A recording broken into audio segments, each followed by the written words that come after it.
위장된 평화라는 제목으로 은혜를 함께 나누기를 원합니다. 이 오바댜서는 제가 예전에 물론 이제 성경을 이렇게 설교를 하다 보면 같은 본문을 가지고 설교를 할 때도 있고 또 한 번 했다 그래가지고 두 번 다시 안 하고 그런 것은 아닙니다. 오바댜서는 예전에 제가 이렇게 한 번씩 살펴본 적이 있는 본문인데 이제 수요 예배 때 좀 길게 몇 주간 살펴보려고 합니다.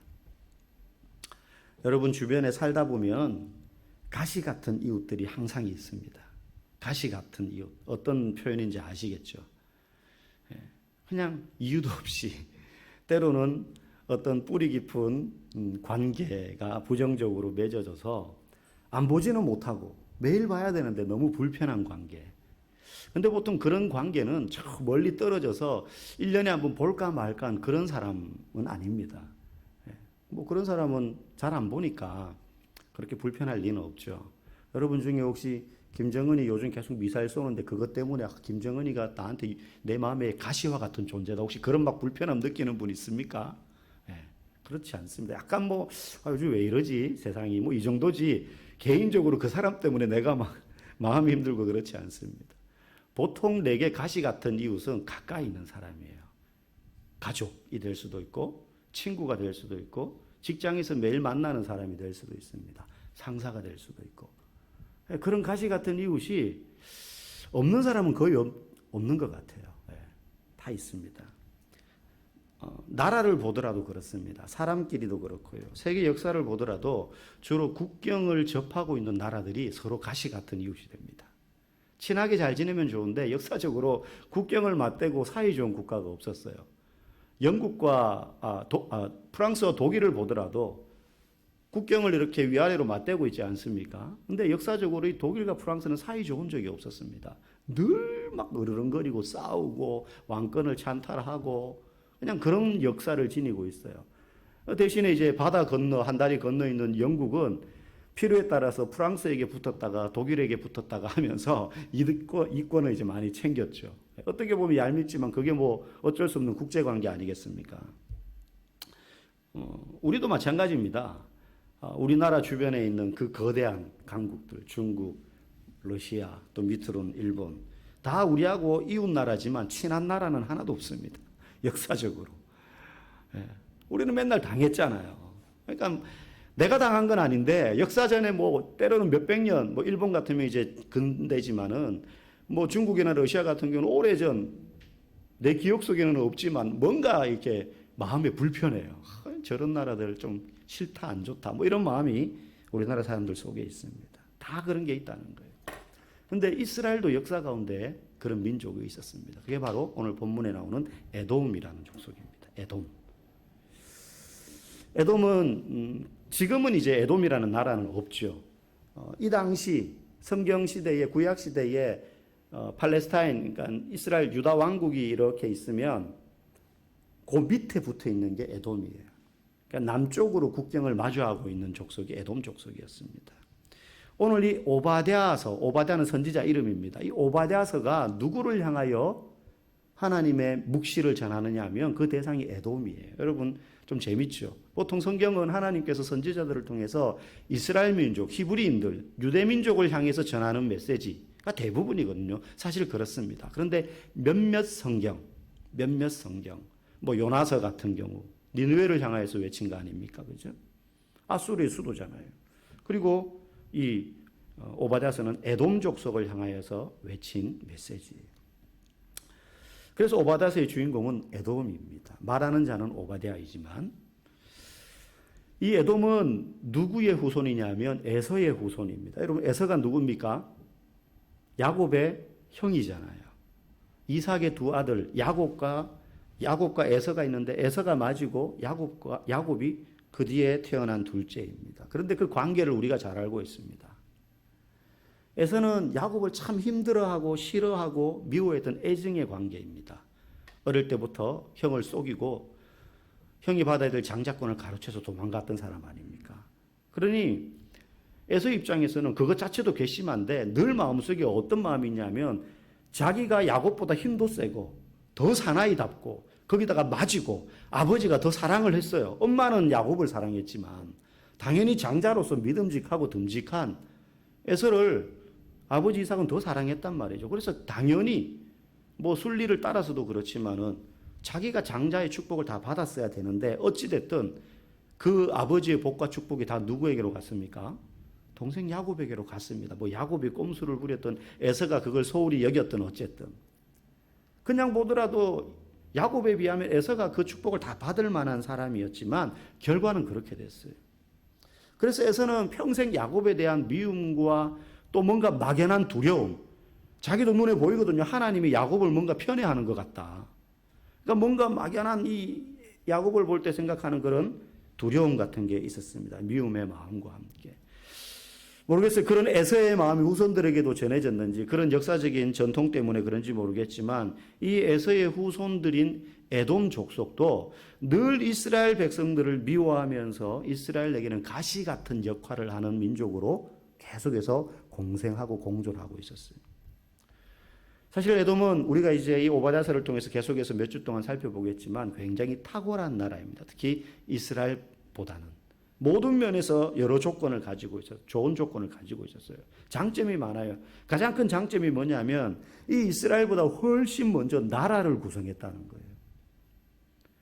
이스라엘은 사울 때 와서 비로소 이제 나라다운 형태를 갖추게 되고 그 전까지는 나라가 아니라 그냥 히브리 족속이에요. 가나안 땅을 차지하고도 오랫동안 400년 동안 왕 없이 살았잖아요. 사사가 통치했단 말이에요. 비정기적인. 근데 에돔은 그것보다 훨씬 먼저 왕을 세우고 나라를 구성했습니다. 나라를 조직하고 군대도 양성하고 이스라엘보다 먼저 앞서갔어요. 그런데도 하나님의 복은 야곱이 아니라 자기 친족인 에돔이 아니라 자기 친족인 이스라엘 민족에게로 계속 부어지는 걸 그 옆에서 에돔 족속이 계속 보고 있었던 거예요. 오랜 세월 동안. 그 마음에 뭐가 생기겠습니까? 막연한 두려움과 함께 시기심이 생기죠. 미운 마음이 생기는 겁니다. 그래서 출애굽할 때도 모세가 이스라엘 백성들을 이끌고 애굽에서 나와서 광야를 지나가지고 가나안 땅에 들어갈 때 아까 말씀드린 것처럼 그때 가나안 땅이 지금의 이제 이스라엘 땅 아닙니까? 그 바로 밑에가 에돔 족속이 있었다 그랬잖아요.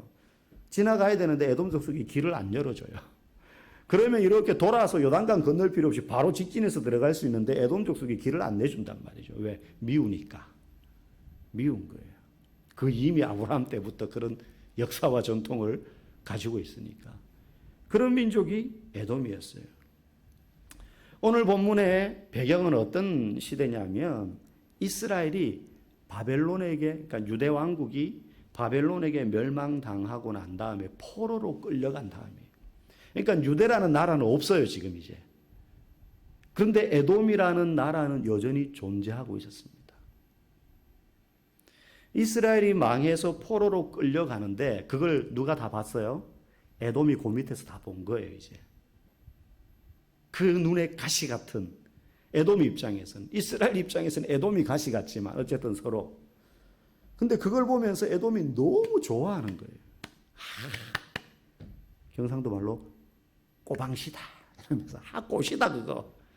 아우 그냥 막 가시가 뽑힌 것처럼 속이 시원하네요. 그러면서 너무너무 박수를 치고 좋아하는 그 에돔을 향해서 이 오바댜 선지자가 하나님의 말씀을 받아서 선포하는데 좋은 내용이겠습니까? 안 좋은 내용이죠. 너네가 이스라엘 망하는 걸 보고 그렇게 비웃었지. 그러면서 오바댜를 통해서 에돔에 대한 멸망의 심판의 예언을 하는 내용이에요. 이 오바댜라는 이름은 오늘 이 선지자를 포함해서 구약 전체에 12명이나 나옵니다. 그러니까 흔한 이름이에요. 여호와의 종, 여호와를 섬기는 자, 아주 좋은 뜻입니다. 그런데 이 오바댜 선지자에 대한 정보는 사실 거의 성경에 없습니다. 근데 그가 에돔에 대해서 그럼 뭐라고 예언하느냐? 오늘 1절 말씀 좀 길지만 같이 한번 읽어보겠습니다. 시작. 오바댜의 묵시라. 주 여호와께서 에돔에 대하여 이와 같이 말씀하시니라.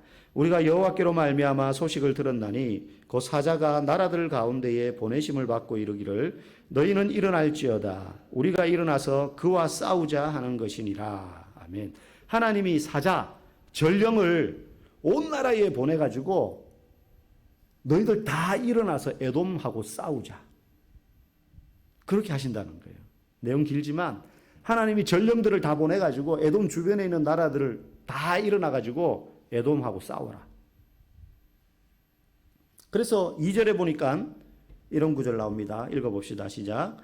보라, 내가 너를 나라들 가운데 매우 작게 하였으므로 네가 크게 멸시를 받느니라. 에돔이 하나님이 보내신 전령들에 의해서 온 나라가 일어나 가지고 자기를 공격하니까 쪼그라들 수밖에 없죠. 네. 너를 나라들 가운데 매우 작게 하였으므로 네가 크게 멸시를 받게 될 거다. 이게 하나님이 오바댜 선지자들을 통해서 에돔에게 하신 첫 번째 메시지예요. 너희들 이스라엘 포로로 끌려가는 거 보고 까르르 웃으면서 박수치면서 좋아했지. 내가 온 나라들에게 전령을 보내서 너희를 공격하라고 할 거야. 하나님 충분히 그릴 수 있는 분이거든요. 바벨론 제국을 들어서 우상숭배한 유다를 포로로 끌려가게 하셨던 것도 하나님 아닙니까? 하나님 왜 오바댜 선지자를 통해서 에돔에 대해 이런 예언을 하게 하시는가? 오늘 보면은 크게 두 가지를 말해줍니다. 에돔이 이런 형벌과 뒤에 이제 그런 형벌들이 많이 나오고 원인에 대해서 이야기해줘요.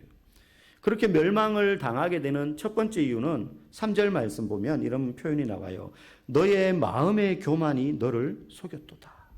너의 마음의 교만이 너를 속였도다. 그래서 에돔이 지금 하나님의 심판을 받는다는 거예요. 교만해서. 두 번째는 우리가 오늘 9절까지만 읽었지만 10절에 보면 나옵니다. 네가 네 형제 야곱에게 행한 포악으로 말미암아 부끄러움을 당하고 영원히 멸절되리라. 여기서 네 형제 야곱이 이스라엘 민족을 말하는 거예요. 네 형제 야곱, 에서와 야곱이 형제였잖아요. 에서의 후손 아닙니까 지금 에돔이. 너네가 네 형제 야곱의 후손인 저 이스라엘 민족에게 행한 포악 때문에 내가 너희들을 멸절하겠다는 거예요. 두 가지 이유, 그들의 교만 그리고 포악함. 이 두 가지가 에돔에게 행하신 심판의 이유예요. 마음의 교만, 너희 마음의 교만 때문이다. 여러분 성경에서 하나님이 제일 싫어하시는 죄 여러 가지를 꼽을 수 있겠지만 불순종도 싫어하겠지만 사실 그 불순종의 뿌리는 어디에 있습니까? 마음의 교만 때문이에요. 아담이 선악과를 따먹은 것도 하나님같이 되고 싶어하는 교만이 있으니까 따먹지 말라는 말씀에 불순종한 거 아닙니까? 교만은요 하나님이 제일 싫어하시는 죄의 뿌리 중에 하나인데 교만은 자기를 높이는 것 단순히 생각하면 그게 교만이기도 하지만 특별히 하나님과의 관계에서 하나님보다 자신을 아래에 두지 않고 자신이 모든 판단과 의사결정을 하도록 두는 것을 교만이라고 이야기합니다. 그러니까 하나님을 의지하지 않고 하나님의 주인 되심을 인정하지 않는 거죠. 내가 주인이라는 거예요. 그래서 잠언 18장에 보면 마음의 교만은 멸망의 선봉장이다. 그래요. 교만하면 멸망하기 딱 좋다는 거죠. 이 교만은요, 특별히 사람을 속여서 그릇된 결정을 하게 됩니다. 누구를 제일 먼저 속이냐? 자신을 속여요. 왜? 우리는 되게 허물 많고 약점 많고 실수투성인 약한 인간인데 교만하면 내가 되게 잘난 줄 알아요. 내가 하는 판단이 다 옳은 줄 알아요. 내가 똑똑한 줄 알아요. 그래서 자기 자신을 속여요. 그래서 오늘 본문 3절에도 보니까는 에돔에 대해서 뭐라 그래요? 마음의 교만이 너를 속였다 그러잖아요. 너네 별거 아닌데 교만하니까 자기들이 되게 잘난 줄 알아요. 우리 주변에 그런 사람들 보면 진짜 꼴불견 아닙니까? 진짜 별것도 아닌데 뭐 자기가 엄청 대단한 줄 알아. 막 그런 사람들 있잖아요. 에돔에 대하여 지금 하나님 그렇게 말씀하시는 거예요. 교만해서 자기를 속이면요 범죄하기 쉽습니다. 나는 어떤 여자를 봐도 우리 아내 외에는 돌같이 보기 때문에 암만 이쁜 여자가 내 앞에 와서 유혹해도 나는 끄떡없어 하는 사람이 한번 빠지면 크게 빠지는 거예요. 헤어나오기 힘든 거예요. 교만해서 자기를 몰라요. 나는 술을 마셔도 딱 마실 만큼만 마시지 고주망태가 되도록 안 마실 자신 있다. 그래서 나는 술을 마셔도 실수 안 해 하는 사람이 딱 마실 만큼만 매일 마시는데 그게 알코올 중독인 거예요. 많이 마셔서 중독이 아닙니다. 조금씩 매일 마시면 여러분 우리 남편은요 목사님 이제 교회를 안 다니는 남편이에요.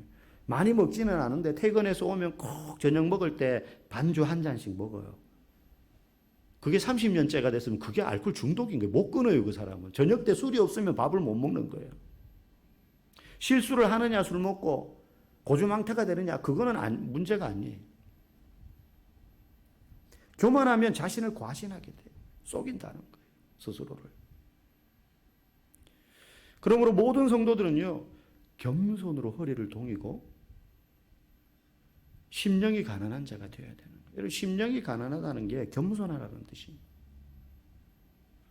심령이 가난한 사람은 하나님을 의지하지 자신을 의지하지 않습니다. 그래서 심령이 가난한 사람은 기도할 수밖에 없어요. 왜? 내가 약하다는 거 아니까. 요만한 문제만 와도 이거 이 정도는 내 힘으로 하나님 이번엔 뒤에 계세요. 그게 아니라 하나님 도와주세요. 내 힘으로도 얼마든지 할 수 있는 일임에도 불구하고 하나님이 함께 해주셔야지 완전할 수 있습니다. 마음이 가난한 사람은 그래서 하나님을 의지하기 때문에 기도할 수밖에 없어요. 내가 얼마나 마음이 잘 변하는지, 내가 얼마나 의지가 약하며 죄를 잘 짓는지 알기 때문에 하나님을 의지할 수밖에 없어요.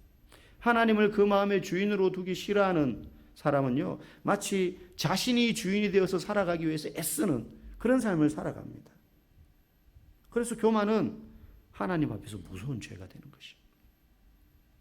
오늘 이 에돔이 교만할 수밖에 없었던 이유가 하나 있습니다. 그들이 믿는 구석이 있었어요. 오늘 본문은 세 가지 이유 때문인데 오늘은 한 가지만 말하겠습니다. 첫 번째 3절에 보면 그 나라의 위치 때문에 교만했습니다. 3절 말씀 한번 읽어보겠습니다. 시작. 너의 마음의 교만이 너를 속였도다. 바위 틈에 거주하며 높은 곳에 사는 자여, 네가 마음에 이르기를 누가 능히 나를 땅에 끌어내리겠느냐 하니. 여기 보니까 바위 틈에 거주하며 높은 곳에 사는 자여, 에돔이라는 나라가 위치한 지대가 그랬다는 거예요. 해발 1500m 엄청 높은 곳에 도시가 건설되었고 수도가 지어졌어요. 그리고 바위산 고지대 아래에는 여러 가지 계곡과 그리고 강들과 사막과 바위들 이런 것들이 있었기 때문에 적들이 숨어 있을 데가 없어요. 그러니까 위에서 보면 다 보이니까 거기를 공략하기가 너무 어려운 거예요. 다른 족속들이. 천혜의 요새. 거기다가 그 중간중간에 또 굴을 많이 파놨어요, 이 사람들이. 그래서 복병을 숨겨놓고 있다가 막 기습하기도 하고 올라오는 적들. 그래서 에돔이 이스라엘보다 훨씬 오래 지속했어요, 에돔 왕국이. 이런 환경적인 견고함, 누구도 넘볼 수 없는, 우리를 끌어내릴 자는 아무도 없다. 이런 것 때문에 그들이 교만했어요. 근데 여러분, 우리도 이런 환경적인 견고함 같은 거 마음에 가지기를 원하지 않습니까? 변하지 않는 가치를 지닌 부동산이 나에게 많았으면 좋겠다. 저 높은 곳에 많이 쌓아 올려놨으면 좋겠다. 그럼 내가 마치 그 높은 곳에서 아래를 내려다보며 사는 것 같은. 자녀가 잘 되고 연금이 넉넉하고 평생 직업을 가지고 부동산이 있고. 여러분, 이게 오늘날 에돔이 말하는 그런 요새 아닙니까? 그런 것들로 쌓고 해서 안전하게 나를 보호하고 싶은. 그러려고 우리가 애쓰면서 사는 거 아닙니까? 오늘날 사람들이. 하나님만이 진정한 요새요. 하나님만이 참된 안전인데, 눈에 보이는 것, 내 손에 잡히는 것이 내 삶을 안전하게 해주리라는 기대함, 그런 게 많으면 편리하고 또 내가 원하는 삶 풍요롭게 살 수 있겠죠. 그런데 그게 우리의 안전을 영원히 보장해 주는 것이 아닙니다. 요즘 집 가지신 분들은 걱정이 많죠. 계속 집값 떨어져 가지고 강남 불패, 천당 밑에 분당 그러는데 다 부질없는 거라는 거예요. 그런 에돔의 교만에 대하여 하나님이 4절 하반절에 보면 이렇게 말씀하세요. 내가 거기에서 너를 끌어내리리라. 3절에서 그들이 우리 이런 데 사는데 누가 우리를 끌어내리겠냐. 그렇게 스스로 말하는데 하나님이 내가 너를 거기서 끌어내리겠다. 누가 우리를 여기서 끌어내릴까 스스로 자신만만해하고 교만해하는 에돔에게 해발 1500m 그거보다 더 높은 곳에 계신 하나님이 너희를 끌어내린다는 거예요. 아무리 높아봐야 하늘 아래 집 아닙니까? 하나님 그보다 더 높은 곳에 계신 분이라는 거예요. 우리가 가지고 있는 그 어떤 것도 하나님보다 안전하지 않습니다. 다른 것 다 없어도 하나님만 계시면 우리는 안전하다는 사실입니다. 그래서 우리는 늘 주님 앞에 엎드려 그분을 의지해야 돼요. 우리가 능력이 없고 지식이 없고 똑똑하지도 못하고 이래서가 아닙니다. 우리가 아무리 능력이 많고 아무리 건강하고 아무리 똑똑하고 아무리 많이 가져도 하나님보다 더 나을 수 없어요. 하나님보다 더 나을 수 없어요. 하나님만을 의지할 때 하나님께서 우리의 필요를 채우신다는 사실을 우리가 경험하게 됩니다. 예수님이 그걸 보여주셨잖아요. 예수님이야말로 높고 높은 하늘 보좌를 버리시고 낮고 낮은 이 땅에 죄 많은 우리들을 구원하시기 위하여 내려오셔서 이 세상 사람들이 거짓된 평화와 위장된 종이 요새, 여러분 사람들이 사모하는 돈, 건강, 명성, 그거 다 종이 요새예요. 종이 요새. 그럴듯해 보이는데 물 몇 방울 뿌리면 스르르 녹아서 허물어져 버리거나 구멍이 나버리는 종이 요새입니다. 거기에 살면서 사람들이 교만할 때, 높은 자리에 앉아서 예수님을 오히려 재판할 때, 진정한 안전이 그 높은 곳을 버리시고 낮은 자리에 오신 그 예수님이신 줄을 모르고 그렇게 교만해하는 그들을 위하여서 예수님이 낮고 낮은 모습으로 오셔서 낮고 낮은 모습으로 돌아가셨잖아요. 왜 그렇게 십자가를 지셨습니까? 우리에게 참된 평화와 참된 안정이 하나님께 있음을 깨닫게 하기 위해서, 천국을 우리에게 소망으로 주시기 위해서. 그래서 예수님이 낮은 모습으로 오신 것입니다. 그러므로 우리가 세상의 것들을 바라볼 것이 아니라 예수님을 바라봐야 됩니다. 그분이 걸어가신 그 길을 그래서 따라가야 되는 것입니다. 잠시 잠깐의 거짓 평안에, 위장된 평화에, 이 세상의 평화, 달콤한 것 입에 넣어주는 것에 쏙지 말고 진정한 안정과 평안을 주시는, 그 평안의 근본이 되시는 예수 그리스도를 온전히 바라보며 그 안에서 참된 평화를 누리며 살아가시는 저와 여러분 되기를 주님의 이름으로 간절히 축복합니다. 기도하겠습니다.